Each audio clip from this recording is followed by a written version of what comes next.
Parang playoffs na ang laban ng Suns at Lakers sa ganda. Playoff mode na si LeBron James. So ito na ang labanan ng dalawang bigating teams ngayong quarterfinals knockout game sa in-season tournament. Los Angeles Lakers versus Phoenix Suns.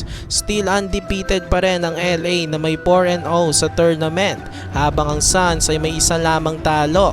First quarter, great start by both teams. Parang naka-playoff mode na si LeBron James, nakatatlong steals agad siya dito sa first quarter. Tapos inatake niya pa agad ang depensa ni Nurkic at pinaingay niya pa ang crowd sa kanyang fancy pass kay Taurean Prince. Pero mainit din naman ang dynamic duo ng Suns na si Kevin Durant at Devin Booker. Mukhang playoff mode na rin. Pinagkakana ang Lakers sa kanilang mid-range game. Kaya lang may 10 turnovers agad ang Suns dito sa unang quarter dahil magandang depensa ng Lakers. Kaya maagang nakontrol ng home team ang momentum ng laban.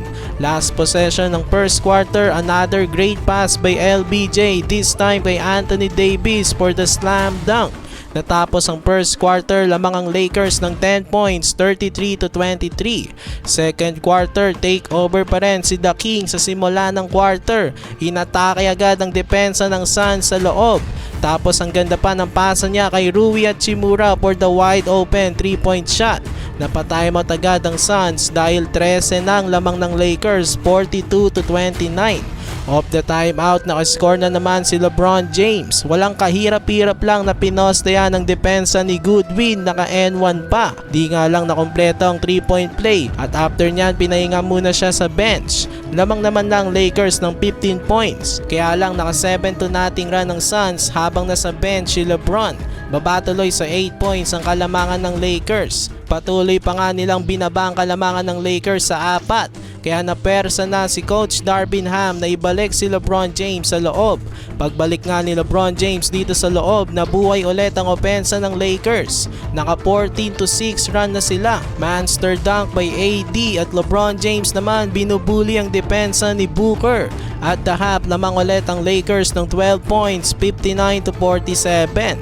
Meron ng 20 points agad si Anthony Davis habang si LeBron James ay may 14 points at 7 assists. Third quarter, ito na ang Phoenix Suns, 10-0 run. 6 points dyan ay galing sa mga tres ni Grayson Allen. Napatimeout tuloy ang Lakers dahil baba na lang sa 2 points ang kanilang kalamangan, 59-57. Off the timeout, nakalamang ng Suns mula sa layup ni Devin Booker. Pero LeBron James sumagot rin agad at tinablang laban sa kanyang attack to the basket. Naging back and forth na tuloy ang laban dito sa third quarter dahil kada run ng Lakers ay sasagot rin ng Phoenix Suns. Bad news nga lang sa Suns na foul trouble ang dynamic duo nila na si KD at Booker. May take 4 ng fouls ang dalawang superstar ng Suns. Austin Reeves nag-take over dito sa third quarter, meron siyang 12 points sa quarter na ito. Natapos ang third frame, lamang pa rin ang Lakers pero 1 point na nga lang, 83-82. Fourth and final quarter, tabla na naman ang laban after ng 3 points ni Devin Booker. Yun nga lang, pinaupo agad siya dahil nakapag-commit na naman siya ng foul. Meron na siya kasing 5 fouls. LeBron James, playoff mode pa rin, 5 straight points, lamang ulit ang Lakers ng 5. Scary moments naman sa Suns dahil bumagsak si KD at mukhang na-injury ito.